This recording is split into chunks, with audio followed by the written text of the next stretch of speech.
السلام عليكم ورحمه الله وبركاته. شباب ازيكم عاملين ايه؟ النهارده موضوع حلقتنا عن قرعه كاس العالم للانديه، وهنشوف طريق النادي الاهلي للبطوله. وافرح يا عم موز، زقطت يا عم سوسو.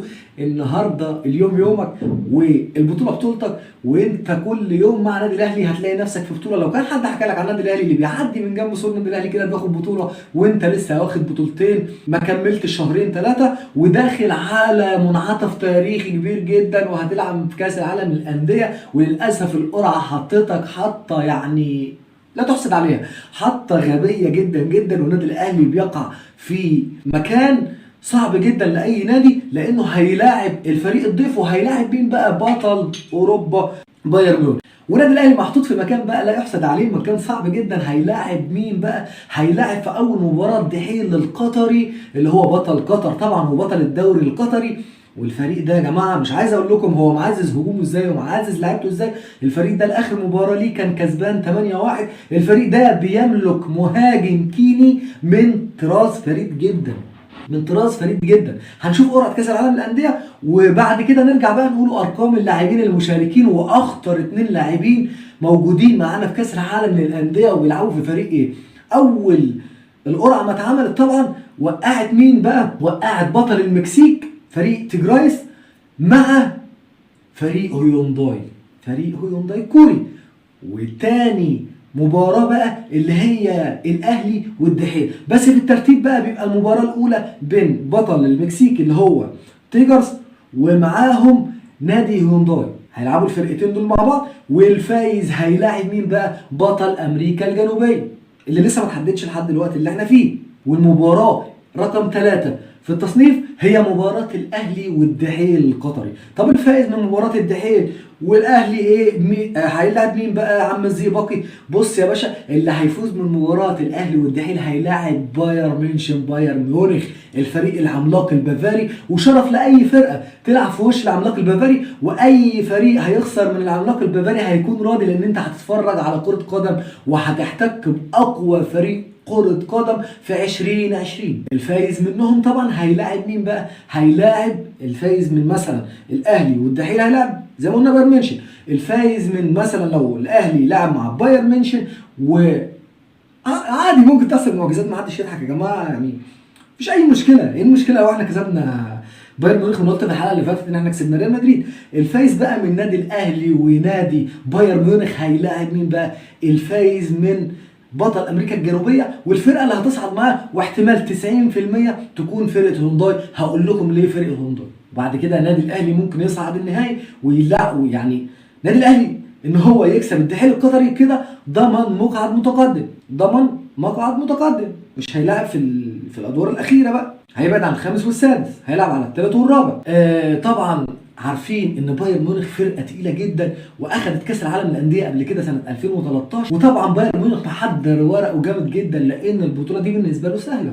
يعني ما فيش فريق فوق مثلا الفرق اللي هو لعبها، الفرق كلها بتقييمات متوسطه، وفي فرق يعني التقييم بتاعها مش متقدم قوي. لكن بايرن ميونخ البطوله دي بالنسبه له بطوله يعني سهله جدا، رايح جاي فسحه هيجيب الكاس ويرجع. طبعا بقى لو بصينا على الفرق اللي دعمت صفوفها تدعيم كامل وكبير جدا، ولازم الموس ياخد باله بقى من الفرق دي كلها، عشان مفيش واحد يطلع يقول لك ايه، لا يا عم احنا نقعدوا هنا احسن من نتغلبوا. واحد ملوش في الكوره كبير ويعرف ان الكوره مدوره بس، وكل شويه رئيس نادي يجيبه ويوديه ويطلع يقول كلام اي كلام اهبل وخلاص على الاهلي اللي هو ينسحب من كاس العالم للانديه.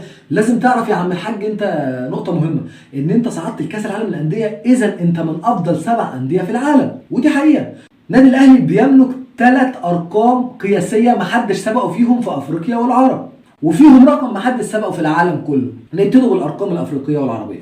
نادي الاهلي اكتر فريق في العرب واكتر فريق في افريقيا صعد لكاس العالم للانديه ديت 6 مرات. النسخه دي اتعملت كم مره بقى يا عم الحاج؟ اتعملت 18 مره. نادي الاهلي شارك في 6 نسخ منها. انت شاركت في كام نسخه؟ ما شاركتش. وللاسف النسخه الاخيره اللي انت كنت المفروض ان انت هتصعد فيها خرجت من ايد نادي الاهلي، خرجت على يد نادي الاهلي. لو ما انت جامد قوي كده ومفيش اجمد منك في الكون، ليه ما كسبتش النادي الاهلي ورحت انت تشرفنا في كاس العالم للانديه؟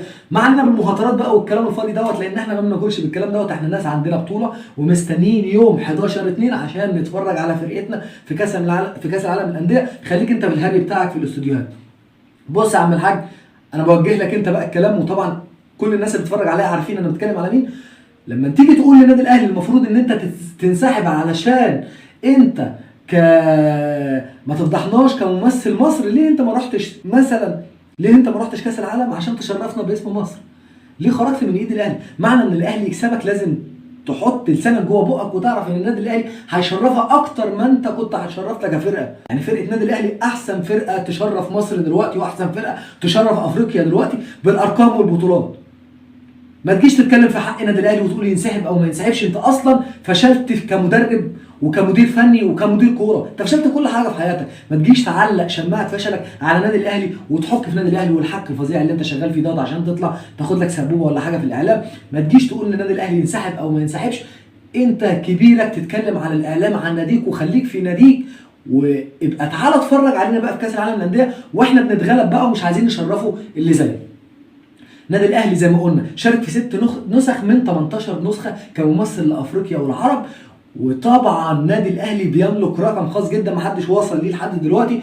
النادي الاهلي عنده 3 لعيبه عاملين ارقام قياسيه في كاس العالم للانديه، وهي المشاركه 11 مره. كل لعيب فيهم شارك 11 مباراه.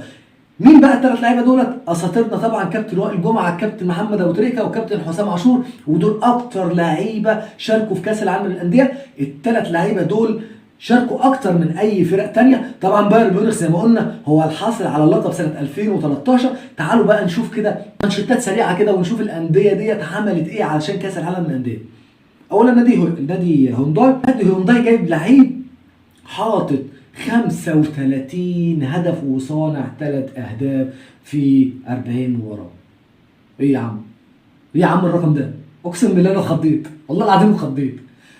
لعيب كوره في 40 مباراه جايب 35 هدف وصانع هدف 3 اهداف. يعني انت هدفين بس اللي سقطوا منك يا عم. ايه؟ طب ما انت كنت تجيب 40 هدف وخلاص. يعني 40 او 41 مباراه جايب 35 هدف. اقسم بالله خضتني. الرقم رقم مهول يا جماعه. ده مهاجم نادي هيونداي اسمه نيجراو. يعني تخيل نيجراو دوت لما نيجي قدام حارس مرمى بالرقم بتاع العملاق دوت 35 هدف في 41 مباراه وصنع 3 اهداف. احنا كجمهور مخضوضين منه. ده كان حال نادي هيونداي الكوري. تعالوا بقى نشوفوا نادي الدحيل القطري اللي دعم صفوفه بصفقتين او 3 من نار بصراحه. يعني هم الصفقتين دول هم اللي معلمين معاه شويه. المهاجم الكيني اللي لعب 137 مباراه جاب 78 هدف، رقم عالمي للامانه، رقم عالمي. اللعيب ده جايب 18 هدف في 40 مباراه دوليه. يعني تقريبا 50% من مباراته جايب اهداف. نص هدف في كل مباراه، كل مباريتين هدف. ارقام غريبه جدا، ارقام عجيبه جدا للمهاجمين في كاس العالم للانديه. طبعا بايرن ميونخ انت ما ينفعش تيجي تتكلم عن بايرن ميونخ وتقيم اللعيبه بتاعته. ما ينفعش تيجي تقيم لعيبه بايرن ميونخ. احنا كفايه مايكل نوير بس. مايكل نوير كلاعب كوره يروح قدام مايكل نوير ده مش عارف يعمل معاه حاجه. طبعا النادي الاهلي والفرص اللي بيضيعها ديت لو وقعت في وش فريق زي الفريق الدحيل القطري دوت هيبهدلنا على ارض الملعب. لان فريق عنده مهاجمين من طراز خاص. بنقول لك مهاجم جايب 78 هدف في 136 او 137 مباراه. فوق يا عم، فوق يا عم. عندك حارس مرمى عالمي بس الحارس ده مش هيشيل لك كل حاجه بقى. الحارس ده يا جماعه عمل ارقام جميله جدا في وش مين بقى؟ في وش سواريز ومايكل كافاني عمل مباريات جامده. يعني بس برضو ما ننكرش ان الدفاع المصري كان صادد معاه شويه. كان عامل عليه ستاره قويه شويه. والخبر المؤسف بقى اللي زعلنا كلنا وزعلنا انا شخصيا ان وليد سليمان مش هيلعب كاس العالم للانديه اللي جاي. يا خساره يا خساره يا كابتن وليد، والله العظيم. يعني الورقه الرابحه اللي انا شخصيا بنتفائل بيها واللي انا بنحبه في ارض الملعب. كابتن وليد سليمان لعيب من طراز خاص، زي ما قال قبل كده المعلق الرياضي ان هو اخر عنقود الحريفه. كابتن مدحت شلبي قال لك ده اخر واحد في عنقود الحريفه، خلاص ما عادش فيه بقى. كابتن وليد سليمان بيعاني من شد في العضله الخلفيه وهيغيب 4 أسابيع. يعني مش هيلحق كاس العالم للانديه للاسف. انا زعلان جدا على كابتن وليد سليمان. يعني هيغيب شهر من دلوقتي. طبعا نادي الدحيل القطري بنقول ان هو دعم صفوفه ودعم يعني بلعيبه خطيره جدا. الى جانب المهاجم دعم برقم 10 علي لعيب الايراني لعيب جامد جدا، لعيب هادي وراسي، عارف هو بيعمل ايه، يوصلك في غمزه، في لعبه، في همسه، في كل حاجه. كابتن موسيماني عليك بقى ايه يا كابتن موسيماني الفتره اللي جايه ديت؟ تأهل لعيبتك بدنيا، تأهلهم نفسيا، تأهل اللعيبه اللي هم ثلاثي خط الهجوم ان انت ما تضيعش، خلاص ما فيش مجال للتضييع، لازم من نص فرصه نجيب اهداف. بنقول لك مهاجم نادي هيونداي جايب 35 هدف في 41 مباراه. ايه يعني احسبها ازاي؟ في 41 مباراه جايب 35 هدف وصانع 3 اهداف، ده هيدمرنا خالص بقى. ومهاجم نادي الدحيل الجامد جدا، المهاجم ده كان بيلعب في الدوري الياباني. هتقولي الدوري الياباني ضعيف، تمام يا عم، تعال بص على ارقامه الدوليه، 18 هدف في 40 مباراه، رقم جميل جدا، رقم مهاجمين مصر مش عارفين يعملوه. يعني في مهاجمين مصر دلوقتي مش عارفين يوصلوا للرقم دوت، 18 هدف في 40 مباراه، رقم جميل جدا لان هو بيلعب، مع الاسف ومتاسف طبعا ومع احترامي الشديد لمنتخب كينيا، ولكن هو بيلعب في منتخب ضعيف جدا، يعني يكاد يوصل بكوره او كورتين، يعني تقريبا من ربع فرصه بيجيب اهداف. مين اللي هيوصلك منتخب كينيا؟ واتفرج على منتخب كينيا مره واثنين وثلاثه، مش الفريق اللي هو يوصلك، مش الفريق اللي هو يخليك تجيب 18 هدف في 40 مباراه. اذا هو مهاجم عملاق ومن طراز خاص، ده اللي يهمنا في فريق الدحيل القطري، زائد خط الدفاع الجامد جدا. الدحيل القطري عنده خط دفاع قوي، يمكن مشكله نادي الدحيل القطري في بين الخطوط، لكن ما عدا ذلك نادي الدحيل القطري فريق قوي جدا جدا جدا. واحنا عايزين يا ريت يا ريت يا ريت جمهورنا يساندنا، جمهورنا يساند النادي الاهلي، والجمهور كله لازم يقف ايد واحده ورا نادي الاهلي، لان انت بتلعب باسم نادي الاهلي، بتلعب باسم مصر، بتلعب باسم افريقيا، بتلعب باسم العرب، ولا داعي ان احنا نلتفت ونسمع لناس اصلا كبرها في الحياه ان هي تطلع تشتم في عملاق عشان تبقى زيه، او تطلع تتكلم في شخصيه عامه عشان تبقى زيها، او كل حياته مكرسها ان هو يهاجم النادي الاهلي. في نهايه الحلقه النهارده بنشكر كل الناس الجميله اللي كانت معانا، هنستنى الكومنت بتاعك وهنرد عليك زي ما عودتك في كل مره، لايك وشير، واستنونا في حلقات قادمه كتير. السلام عليكم ورحمه الله وبركاته.